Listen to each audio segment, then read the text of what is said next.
C'est parti pour les travaux du 9e TAC, le traité d'amitié et de coopération entre le Burkina Faso et la Côte d'Ivoire. L'événement a débuté ce samedi par la rencontre des experts des deux pays. Dans quelques instants, nous serons à Abidjan pour les détails sur les principaux sujets évoqués à cette rencontre bilatérale. Dans ce journal, un constat sur la consommation des chenilles, communément appelée chitoumou. Nous sommes en plein dans la saison des pluies, une période qui rime avec l'apparition des chenilles de karité. Et c'est une période qui était très attendue par les amateurs qui s'expriment dans ce journal depuis Bobo-Dioulasso. Le dossier est à suivre dans quelques minutes. L'actualité à l'étranger nous conduira à Madagascar. Le pays crie à la famine avec plusieurs familles endeuillées et plus d'1 million de personnes qui sont dans l'attente d'une aide humanitaire d'urgence. Les détails à suivre dans les derniers instants de ce 20h.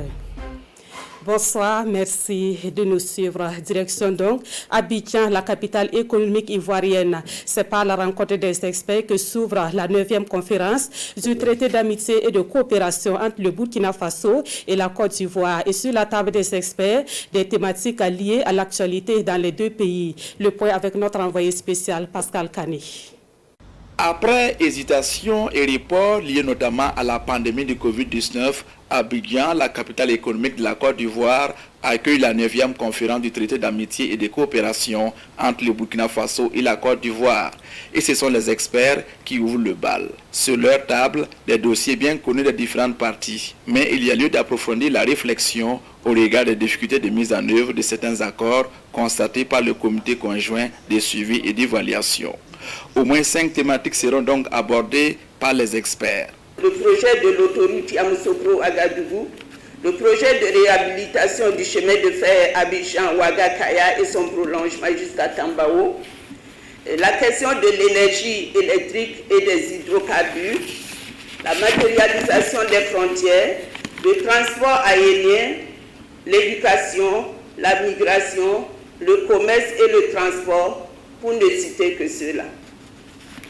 Aussi, nous avons à notre registre des dossiers spécifiques tels que la question post-évacuation du Mont Péco et la coopération dans le domaine sécuritaire et dans le domaine de la lutte contre le terrorisme.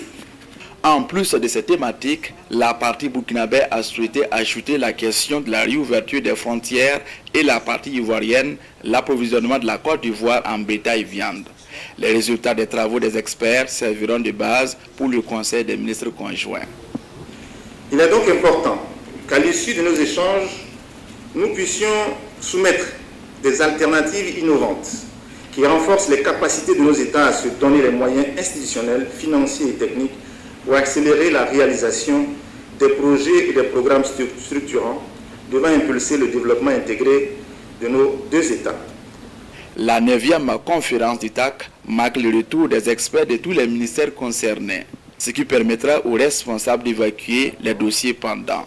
Le TAC de cette année se fera en 2 étapes, la rencontre au sommet des chefs d'État étant reportée à une date ultérieure. Dans l'actualité nationale de ce 20h, nous parlons d'abord de l'Assemblée sectorielle des projets et programmes du secteur gouvernance économique. La rencontre s'est tenue ce matin à Ouagadougou avec comme thématique abordée la gestion des marchés publics dans les zones touchées par l'insécurité. L'Assemblée sectorielle est organisée par le ministère de l'Économie, des Finances et du Développement. Nongba Kouda et M. Solange Digma. C'est une session qui se tient en prélude aux Assises nationales sur les projets et programmes de développement. Elle vise à examiner le rapport d'évaluation des performances des projets et programmes du secteur de la gouvernance économique. Un rapport qui fait état de 16 projets qui ont obtenu une note moyenne de 34,88 points sur 50. Une note en baisse par rapport à l'évaluation précédente qui était de 36,33 points.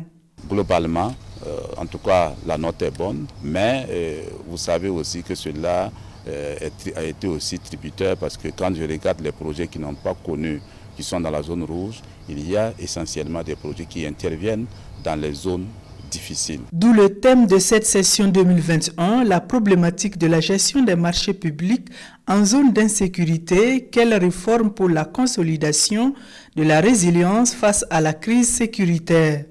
Aujourd'hui, nous savons qu'avec la crise sécuritaire, il est souvent difficile d'accéder à certaines régions pour faire même la réception lorsque l'infrastructure a été faite. Donc c'est de voir comment nous pouvons donc utiliser les élus locaux, en tout cas ceux qui sont sur place, pour pouvoir donc s'assurer de la fiabilité de ce qui est fait. Deuxième approche, c'est de voir aussi, mettre la priorité sur les entreprises qui connaissent le terrain. Les participants sont invités à identifier des mesures d'amélioration de la gestion des marchés publics dans les zones d'insécurité en vue de garantir la réalisation effective et dans les délais des activités et investissements prévus par les projets et programmes de développement au grand bonheur des populations.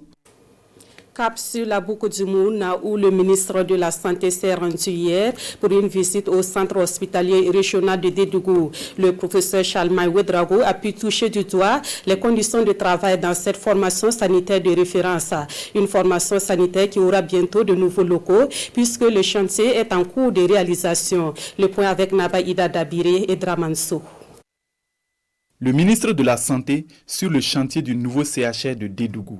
Le professeur Charlemagne Ouedraogo est ici pour faire le point de la construction de cette formation sanitaire en chantier depuis 2014. Le pool mère enfant et la pharmacie sont presque achevés.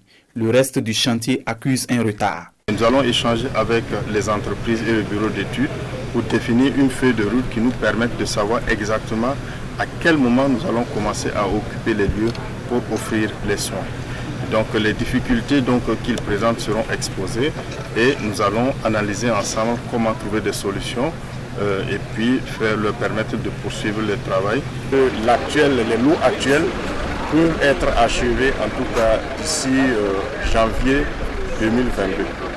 Voilà la situation. Mais l'achèvement de ces lots ne justifie pas l'exploitation du CHR. Donc c'est une partie du travail qui a été fait, environ 30%. Donc tout le reste, ça reste à mobiliser comme fonds. Cette visite du ministre de la Santé est aussi l'occasion d'encourager le personnel de son département à l'œuvre au CHR de Dédougou et apporter des pistes de solutions aux difficultés rencontrées. Le ministre effectivement nous a promis qu'il fera de tout son mieux pour que les travaux qui sont à la traîne puissent aller rapidement. Et donc il y aura un effort d'investissement, un effort d'équipement qui sera fait pour améliorer le plateau technique, tant au niveau de l'ancien site où nous sommes actuellement que la phase 4 sur le nouveau site. À l'issue de cette visite au CHR de Dédougou, le ministre Charlemagne Ouedraogo a félicité le personnel de santé pour la mise en œuvre de la gratuité des soins de la mère et de l'enfant de moins de 5 ans. L'actualité au ministère de la Santé, c'est également la gestion du Covid-19. Le ministre de la Santé continue son plaidoyer pour une adhésion massive de la population à la vaccination. Hier, il était au siège de la Fédération des associations islamiques du Burkina. Il compte sur la FAIB pour une sensibilisation des fidèles musulmans sur le bien fondé de la vaccination contre le Covid-19. Kwale Nebie et bienvenue Taoussa. Dans son plaidoyer pour la vaccination contre le Covid-19, le ministre de la Santé sollicite l'adhésion et l'accompagnement de la Fédération des associations islamiques de Burkina, FAIB.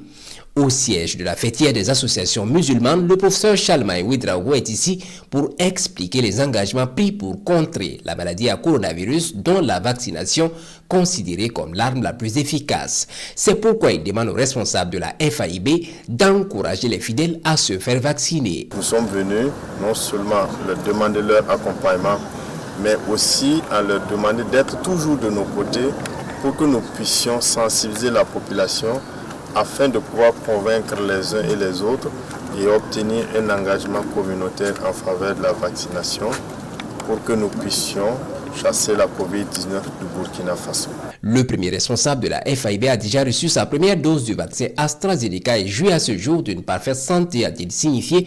Son cas pourrait servir pour convaincre le reste des fidèles à adhérer à la vaccination. Vous savez que chaque jour, nous faisons 5 prières. Donc, ce n'est pas facile. À tout moment, on est ensemble à la mosquée.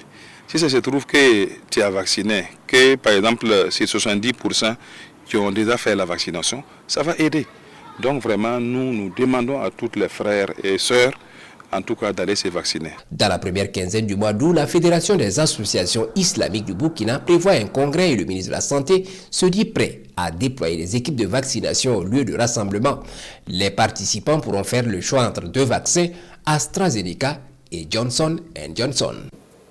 À présent, quelques résultats d'une enquête réalisée dans le cadre du projet dénommé OPA to Résilience. L'enquête aura permis de faire le lien entre l'accès aux opportunités économiques et la résilience de la jeunesse face à l'extrémisme violent. Les premiers résultats de l'enquête ont été présentés au cours d'une rencontre tenue hier à Ouagadougou. Adama Giti et Maïmouna Traori.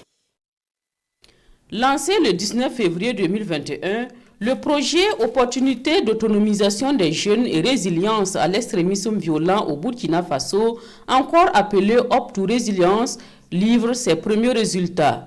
Conduite par le groupe de recherche et d'analyse appliquée pour le développement GRAD, l'enquête a été menée sur un échantillon de 1645 jeunes de 15 à 35 ans vivant dans 6 régions, dont 3 régions à faible défi sécuritaire, le plateau central, les hauts bassins et le sud-ouest, et 3 autres régions fortement marquées par l'insécurité, l'Est, le Nord et le Sahel. L'objectif de l'enquête est d'établir un lien entre accès aux opportunités économiques et résilience des jeunes à l'extrémisme violent au Burkina Faso. L'éducation joue un rôle important dans la stabilisation, la construction d'esprit de paix chez les jeunes.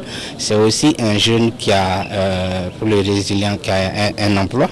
Donc, et là, on vient un peu conforter les idées derrière lesquelles il faut quand même offrir aux jeunes des espaces de développement ou des opportunités économiques.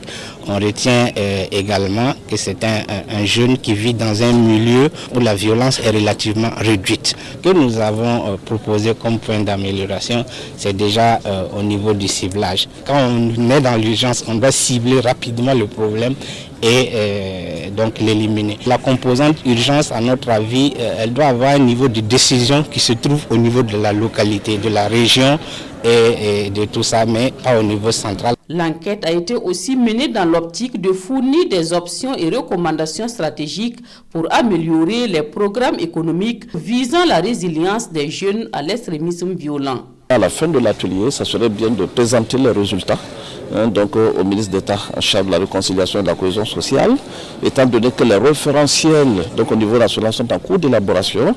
Je crois que ces réflexions-là, ces résultats-là vont venir consolider ce que nous avons déjà comme matière. Cette rencontre qui réunit les principaux acteurs et utilisateurs des données est aussi l'occasion de réfléchir sur les ambitions et les perspectives de la recherche. Bientôt, un nouveau local pour le WASCAL, le Centre ouest africain de services scientifiques sur le changement climatique et l'utilisation adaptée des terres. Il s'agit d'un bâtiment de recherche qui sera érigé dans la capitale burkinabé et dont le coût de réalisation est de 4 milliards de francs CFA. La cérémonie de pose de la première pierre est intervenue le 22 juillet dernier. Nongba Kouda et Vincent Tchendrebego. Pose de la première pierre marquant le lancement officiel des travaux de construction du centre de compétences de Ouaskal. Ce joyau de 3 niveaux sera construit sur un terrain de 4 hectares offert par le gouvernement burkinabé pour servir aux recherches liées au changement climatique.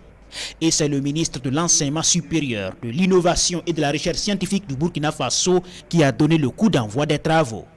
Un centre qui aura des équipements de haute technologie, de dernière génération, et qui vont permettre à nos universités de rayonner à travers donc la formation, mais aussi permettre à nos pays de gérer les changements climatiques, parce que il y aura ici des instruments pour nous permettre donc d'avoir des données fiables qui vont nous permettre donc de faire face donc au changement climatique. Il s'agit pour nous d'avoir un capital humain compétent et consciencieux qui va se mettre donc au service de nos économies nationales. Le coût global de réalisation de ce centre est estimé à 4 milliards de francs CFA. Le centre va comporter une école doctorale, un centre de gestion géographique des données et d'applications. Il accueillera des jeunes venant de la sous-région, notamment des pays membres de Ouaskal. Renforcement de l'utilisation de l'attraction asine et des capacités productives des exploitations agricoles familiales, c'est l'intitulé d'un projet arrivé à terme et mis en œuvre pendant 3 ans par l'Association des professionnels agricoles du Burkina. La clôture du projet s'est faite à travers un atelier national de capitalisation tenu hier à Ouagadougou. Le point avec Rasmani Soundi et Moumouni Soubega. Le projet sur le renforcement de l'utilisation de la traction asine et des capacités productives des exploitations agricoles familiales est à terme et les différents acteurs dressent ici le bilan des résultats engrangés. Et après 2 jours de travaux et de partage des données, des enseignements sont à tirer. Nous sommes, après 3 ans de mise en œuvre, nous sommes à la fin du projet. Nous avons estimé qu'il était intéressant de faire un bilan capitalisation avec les principaux acteurs de mise en œuvre et de pouvoir partager donc les résultats de ces travaux avec toutes les parties prenantes. Pendant les 3 années de mise en œuvre, le projet a travaillé à l'augmentation de la production agricole et sa mécanisation dans 26 villages du Bourki-MD, du Sanguier, du San Matenga et du Yatenga. On a demandé aux participants et aux bénéficiaires d'être des ambassadeurs, surtout au niveau de la base, pour que ce que nous avons fait comme pilotage puisse être une tasse d'huile et que ces gens puissent partager l'expérience que nous avons eue. Et ça va permettre un peu d'être un levier, surtout dans le domaine de notre agriculture. Au terme de cet atelier de capitalisation et de diffusion des résultats du projet, les acteurs de mise en œuvre comptent élargir leur champ d'action dans plusieurs autres localités de Burkina avec toujours le même objectif: contribuer à la production agricole par la mécanisation. Cet autre projet qui s'exécute encore sur le terrain concerne le domaine foncier. Nous parlons du projet Aster, amélioration et sécurisation foncière vers la résilience. Dans ces interventions, le projet expérimente une application mobile pour la sécurisation des terres. 19 communes de 3 régions du Burkina Faso disposent désormais de cette application. Explication avec Amadou Ilboudo et Nyarkiteda. Parmi les actions de résilience des groupes vulnérables au Burkina, il faut désormais compter avec la sécurisation foncière comme clé de voûte pour gagner ce pari.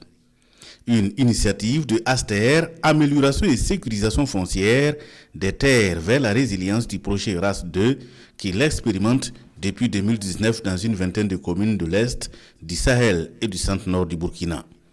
Une expérience qui se mène à travers une technique axée sur l'application mobile de sécurisation des terres MAST. Elle consiste à coupler des images satellitaires à un GPS avec pour objectif la surveillance rigoureuse du foncier rural pour l'accroissement des investissements agro-silvopastoraux, d'où la remise de ce matériel aux agents domaniaux. Avec la sécurisation foncière, il y aura bien sûr une répercussion positive sur l'atténuation des conflits et nous pensons que ce matériel vient à point nommé pour non seulement appliquer les connaissances apprises, mais également promouvoir le développement socio-économique et la cohésion sociale dans les différentes communes bénéficiaires de Aster. Le matériel ici remis symboliquement est composé pour chacune des 19 communes d'un ordinateur, d'un routeur, d'une imprimante, d'un téléphone portable doté d'applications MAST. Ce matériel va leur permettre de collecter, traiter, analyser les données en vue de la sécurisation du foncier. Pour les collectivités, c'est du pain béni. Travailler à la sécurité foncière est un aspect important parce que sans cela, il n'y a pas de développement. Et comme vous le savez, la loi sur le foncier rural, c'est pour justement travailler à cette sécurité afin de permettre donc aux activités agro-silvopastorales de bien se dérouler pour que véritablement nous puissions arriver à une sécurité foncière, gage d'un développement durable. En amont de la remise du matériel, les agents domaniaux et l'ensemble des acteurs au niveau déconcentré et décentralisé ont été formés sur l'utilisation de ce matériel. Le besoin de sécurisation concerne également les ouvrages hydrauliques. Le ministère de l'eau et de l'assainissement veut garantir la durabilité des barrages à travers un cadre juridique. Le document qui est en cours d'élaboration permettra de réglementer les projets et programmes de réalisation des barrages au Burkina Faso. Un atelier d'information a été organisé hier à Ouagadougou. Amadou Ilboudo et Sébastien Zongo. Environ 1100 barrages mobilisent chaque année plus de 6 milliards de mètres cubes d'eau sur l'ensemble du territoire national, selon le ministère de l'eau et de l'assainissement. 40% du parc de ces ouvrages hydrauliques étant dans un état de dégradation important, Les travaux de ce jour visent à sécuriser les populations et à garantir la durabilité des barrages en réglementant leur planification, leur conception et leur construction. Pour faire un peu l'analogie, vous savez qu'au niveau des infrastructures, par exemple les routes, il y a ce qu'on appelle les routes nationales et les routes départementales, les routes régionales. Imaginez qu'il n'y ait pas de différence entre ces dénominations. Alors que vous voyez que pour entretenir une route nationale, ce n'est pas la même chose que pour une route départementale. Donc le travail que nous faisons ce matin va permettre de faire la part des choses, savoir ce que c'est qu'un petit barrage, un moyen barrage, un grand barrage, et définir un certain nombre de mesures qui vont accompagner cette classification-là. Parmi ces mesures qui accompagnent cette classification figure la prise en compte de la gestion du risque autour des barrages à travers un décret d'application. Les barrages ont vieilli, ont atteint un âge où ils commencent à céder aujourd'hui au Burkina. Si on adopte ce décret-là, en fonction du niveau de risque, on va devoir prendre des mesures, par exemple pour relocaliser certaines personnes qui sont installées dans des zones vraiment périlleuses. Et là, on aura des éléments réglementaires, des éléments de droit légaux qui nous permettent d'agir. Actuellement, on ne peut pas agir parce que tout ce cadre-là n'est pas encore totalement en place. Ces travaux d'information sur les critères de classification des barrages au Burkina Faso s'appuient sur ceux du Comité national des barrages et le projet de décret attendu de la rencontre sera proposé en Conseil des ministres. Autre titre de l'actualité ce soir, progressivement la saison d'hivernage s'est installée au Burkina Faso et avec elle l'apparition des chenilles comestibles. Vous l'aurez compris, nous parlons ici des chitoumous dont les amateurs ne se font pas prier, c'est ainsi pour la dégustation. Dans la ville de Sia, c'est la version sandwich du chitoumou qui fait actuellement le bonheur des consommateurs. Constat avec Drissa Traoré et Kadourou Menki. Mais saisonnier du fait de l'apparition de la chenille comestible pendant l'hivernage. Le chitoumou vient accroître la diversité de sandwichs proposés aux clients. Et les amateurs n'attendaient que le moment pour savourer leur plat préféré.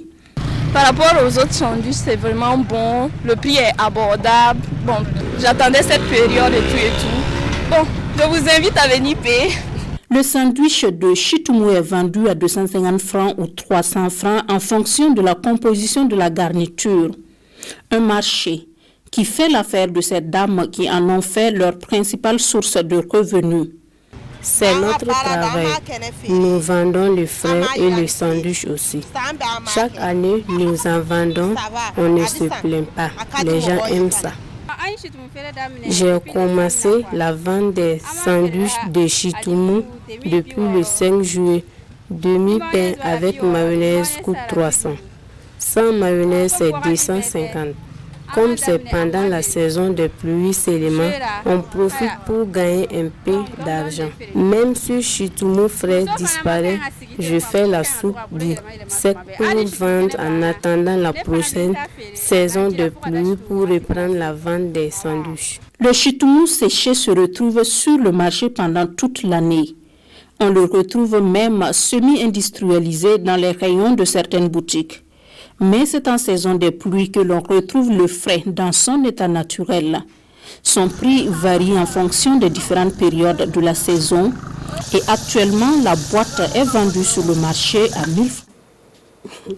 Se développer tout en préservant ses valeurs culturelles, cela est bien possible et le Japon fait partie des bons exemples en la matière. Le modèle japonais est appelé développement autocentré basé sur la culture et la qualité des hommes. Le Burkina Faso veut s'en inspirer et c'est le sujet d'une conférence publique tenue hier à Ouagadougou à l'initiative du Centre d'analyse des politiques économiques et sociales Daouda Ouattara et Marguerite Douaniou. Quelle solution pour un développement endogène? Voilà la question au centre de la présente conférence de presse qui réunit les acteurs du CAPES. L'expérience du Japon fait cas d'école ici pour asseoir les bases d'un développement et d'une modernisation du Burkina Faso. Le choix qui nous a guidés vers le Japon s'inspire du fait que c'est un pays qui, au plan des ressources, n'est pas tellement bien loti, à l'image donc du Burkina. C'est un pays aussi qui, malgré tout, et compte tenu de la qualité de ses hommes, et compte tenu de l'organisation qu'il a pu faire, a réussi à se hisser au diapason des nations développées. Depuis 2007, le Japon et le Burkina Faso tiennent régulièrement des consultations bilatérales qui permettent d'évaluer la coopération entre les deux pays. Cette coopération touche entre autres la santé, l'éducation de base et l'environnement. Nous voulons partager des expériences, de l'histoire, de modernisation de nos pays, l'un et d'autres, et de comment découvrir de quelques aspects de développement, de l'expérience du Japon, et voilà, et donner de Burkina Faso. Il est possible de se développer, de se hisser au niveau de l'Occident tout en gardant sa culture. Et dans le cas du Japon, le rôle des élites a été fondamental, des élites en termes de vision qui savent où elles vont, notamment la volonté de garder la culture et de la combiner avec l'apport de l'Occident. Je crois que si les élites sont engagées dans cette vision-là, il est possible d'y parvenir et le Japon a montré l'exemple, c'est possible d'y parvenir également. Le thème choisi pour cette conférence de presse est « Développement endogène, expérience du Japon, acquis et opportunités pour le Burkina ». À l'issue de cette rencontre d'échange et de partage d'expériences, une feuille de route sera tracée pour un meilleur développement du Burkina Faso. La société Brakina s'engage aux côtés du gouvernement burkinabé pour développer les activités professionnelles des femmes. La société de brasserie va assurer le financement d'une dizaine de métiers à tisser, répondant ainsi à une requête du ministère en charge de l'artisanat. La convention de financement a été signée hier vendredi à Ouagadougou. Le compte rendu de Paul David Bambara est bienvenu dans ça. Pour l'acquisition de métiers à tisser à large bande au profit d'associations de tisseuses, la Brakina prend ici l'engagement à accompagner le ministère de l'Industrie, du Commerce et de l'Artisanat. Un accompagnement qui s'inscrit dans le cadre de la deuxième phase de l'initiative 5000 métiers à tisser. La correspondance a été envoyée à plusieurs structures privées et publiques et la Brakina est la première structure à avoir réagi positivement à cette demande. Donc nous leur disons merci et nous saisissons l'occasion pour interpeller les autres structures qui ont reçu les correspondances pour leur demander de suivre le pas de la Brakina pour pouvoir accompagner ces tisseuses, à pouvoir disposer de ces métiers à tisser. Soutenir les communautés, c'est aussi soutenir ces tisseuses. Et aussi, nous devons accompagner le gouvernement dans le cadre effectivement de la politique consommant burkinabé. On peut, tout ce qui est consommé burkinabé, ce n'est pas obligatoirement ce qui est du comestible, mais aussi du vêtement. La première phase de l'initiative 5000 métiers à tisser a permis la production et l'octroi de plus de 2000 machines à petite bande à plus de 200 associations de tissage et à une centaine d'artisans individuels dans les 13 régions du pays, foi du ministère en charge de l'industrie. Dans l'actualité également, le 23 juillet de chaque année est une date historique pour l'Égypte qui célèbre sa fête nationale. Les Égyptiens vivant au Burkina Faso ont sacrifié à la tradition en célébrant cette fête hier dans la soirée au niveau de leur ambassade à Ouagadougou. Ce fut également l'occasion pour revisiter la coopération entre l'Égypte et le Burkina Faso. Amadou Ilboudo et Nyarkiteda. Loin du Nil et des pyramides, les Égyptiens vivant au Burkina commémorent leur fête nationale qui coïncide avec la révolution du 23 juillet de la République islamique d'Égypte perpétrée par des officiers libres. Présents ici à l'ambassade, le moment est solennel pour revivre un pan de l'histoire de leur pays. Une histoire qui scelle un avenir radieux pour les descendants du pharaon, et c'est à juste titre que l'ambassadeur et ses compatriotes célèbrent cet instant avec à leur côté les amis d'Égypte dans le Burkina. Une occasion pour le diplomate égyptien de faire le point de la coopération entre l'Égypte et le Burkina Faso. Une coopération vieille de 60 ans. L'actuelle agence égyptienne de développement, de partenariat pour le développement, n'épargne pas leur effort à former depuis les années 80 jusqu'à aujourd'hui des milliers et des milliers de cadres et hauts cadres et fonctionnaires burkinabés. L'Égypte continue à soutenir très fortement le processus de développement au Burkina Faso, continue à être toujours à côté de nos frères burkinabés et être à leur côté devant n'importe quel défi qui puisse menacer le Burkina. Le Burkina est représenté à cette célébration par le ministre d'État, ministre en charge de la réconciliation nationale, le ministre délégué en charge de la défense nationale et celle chargée de l'intégration africaine et des Burkinabés de l'extérieur, venus témoigner la gratitude du peuple burkinabé au peuple égyptien. Nous avons aussi tissé des canaux de coopération importants dans plusieurs domaines en fait, de nos vies institutionnelles, que ce soit dans le domaine économique, que ce soit dans le domaine culturel, que ce soit dans le domaine de la santé, que ce soit dans le domaine agricole. L'ambassadeur Ibrahim El Kouli est à son 7e mois au Burkina et assure que la coopération se poursuivra entre les deux pays pour le bonheur des populations. Le coup d'envoi est donné pour les inscriptions au championnat national de slam. Le lancement du concours s'est fait à travers une conférence de presse organisée le 22 juillet dernier par la structure Ombre Blanche Label et la Maison de la Poésie. Le champion national du slam représentera le Burkina Faso au championnat africain. On en sait plus avec Lassina Ouattara et Moumouni Soubega. C'est parti pour le championnat national du slam. La compétition a pour objectif de sélectionner les meilleurs slameurs au plan national pour représenter le Burkina au championnat africain de slam.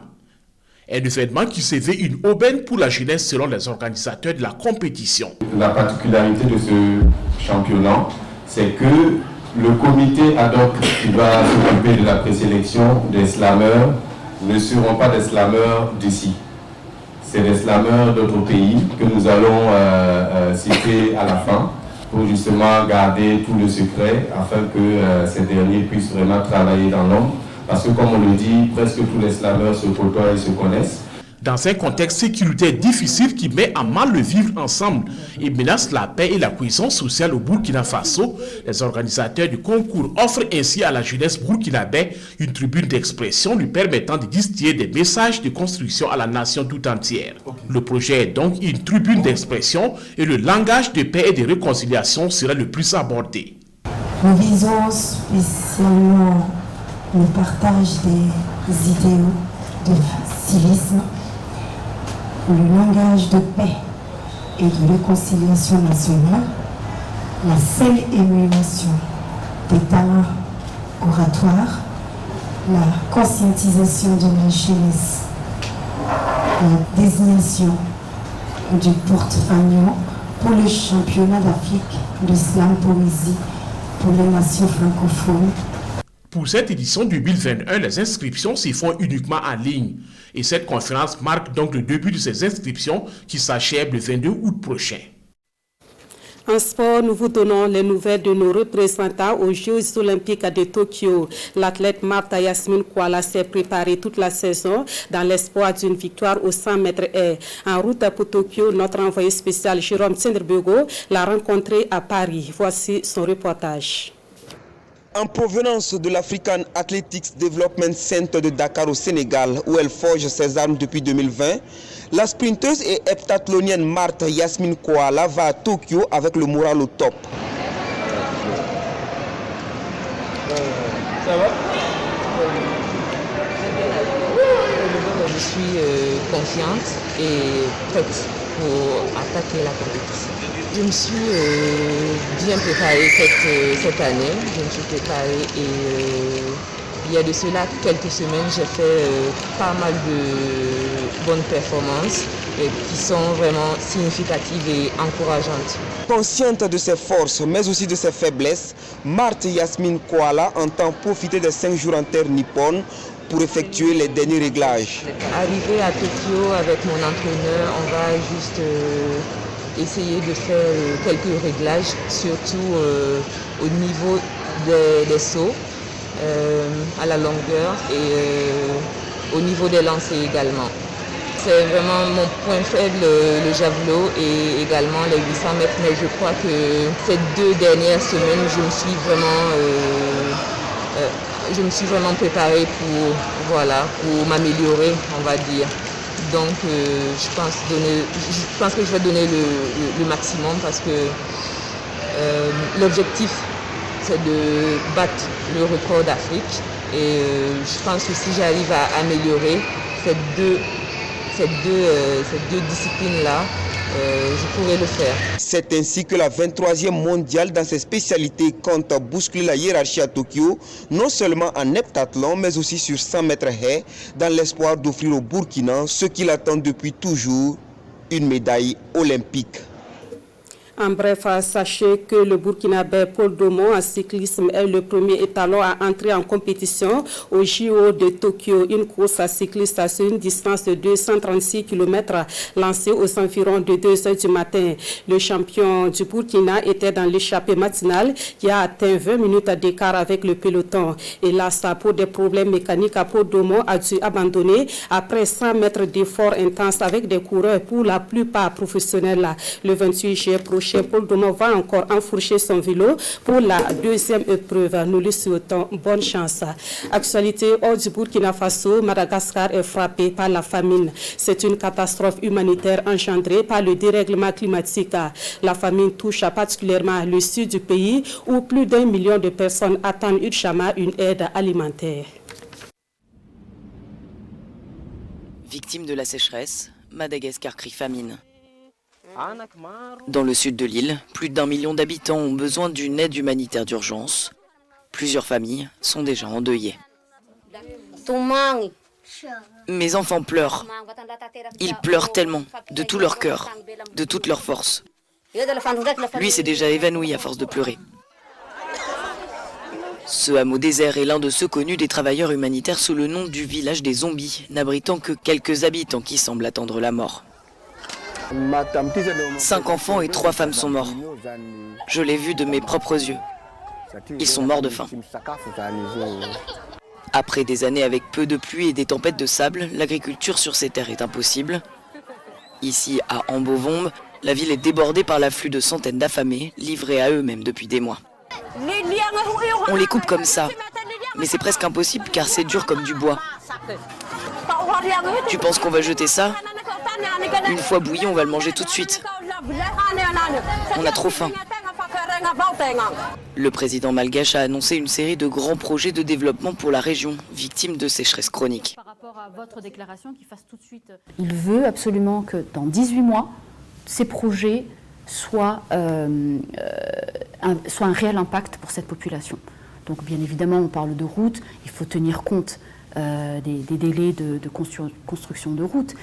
On parle de pipeline qui va démarrer. Alors ça, effectivement, c'est un gros projet donc, qui démarrera en janvier. Le pays est le premier au monde à connaître de telles conditions en raison du changement climatique. La crise alimentaire est également causée par la gestion des ressources alimentaires par les autorités. Et c'est la fin de ce 20h. Merci à vous qui l'avez suivi. L'édition de 23h vous sera présentée par Issa Kanana. Très belle soirée de samedi et merci de votre fidélité à la RTB.